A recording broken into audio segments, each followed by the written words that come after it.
আসসালামু আলাইকুম রহমতুল্লাহ। অ্যাভোকাডো এটাকে আর নতুন করে পরিচয় করা দেওয়ার মতো কিছু নেই। এটা এই ফলটা অনেক গুণের অধিকারী। এটার মধ্যে অনেক পুষ্টিগুণ সম্পন্ন ফল একটি। এটাকে সুপারফুড বলা হয়। যেমন সুপারফুড বলা হয়, অ্যাভোকাডোর বহু জাত আছে, অনেক জাত। তো এর মধ্যে ভালো মন্দ আছে।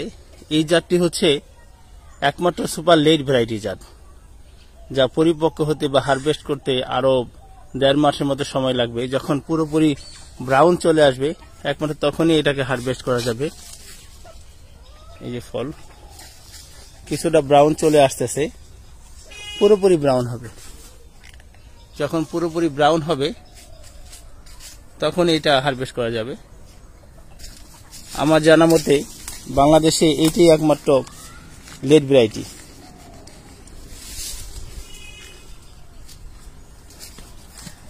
এটি একমাত্র লেট ভ্যারাইটি যা নাকি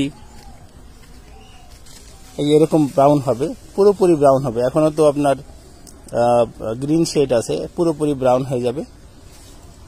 তো সবাই ভালো থাকবেন। আসসালামু আলাইকুম।